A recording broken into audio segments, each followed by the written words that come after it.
सर्वसामान्यांचं हक्काचं व्यासपीठ। मी पप्पू पवार, हा वाघाळी सोनेसांगवी रोड आहे।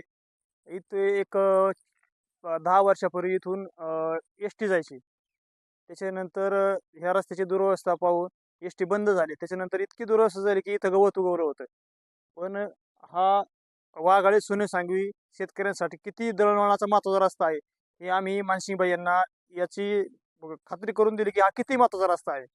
त्यानुसार आम्ही सोनेसांगवीचे सरपंच असतील, आमचे वाघाळीचे सरपंच असतील, आम्ही ग्रामस्थ असतील, आम्ही सर्वांनी या ठिकाणी ह्या रस्त्याचा माहिती सर्व मानसिंग पाटलांना सांगितली आणि मानसिंगभाई यांनी याचा पाठपुरावा करून या रस्त्याला वर निधी टाकून या रस्त्याचे हे आता दिसतं हे असे व्यवस्थित काम करून आम्हाला दिलेले आहे।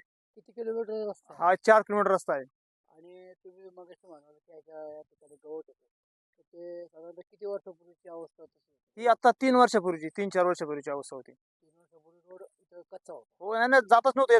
पावसाळ्यात 2-3 महिने होते, माणसांना सुद्धा जाता एवढी परिस्थिती बेकार होती। आणि हा वाहतुकीचा रोड आहे, हो, वाहतुकीचा रोड आहे। म्हणजे सोनेसांगवी ते वाघाळी. सोनेसांगवी ते वाघाळी नाही, तो वाघाळीतून डायरेक्ट लोक शिरूरला बी जातात तिथून।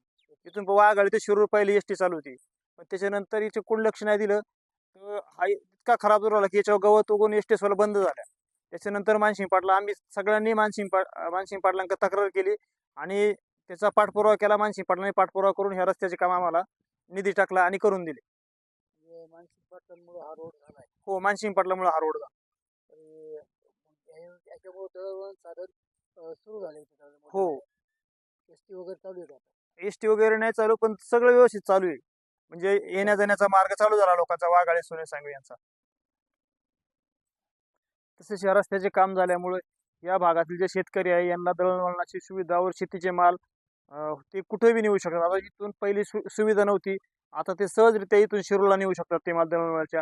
परत सोनेसांगवीचे लोक रांजणगाव मार्गे जाण्यापेक्षा ते आता इथून ह्या वाघाळे मार्गे शिक्रापूरला जातात। म्हणजे इतकी लोकांची सुविधा उपलब्ध झाली या रस्त्याने।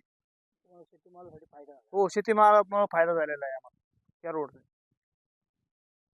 आपल्या परिसरातील बातम्या पाहण्यासाठी चॅनलला सबस्क्राईब करा, व्हिडिओला लाईक करा आणि बेल आयकॉन दाबायला विसरू नका।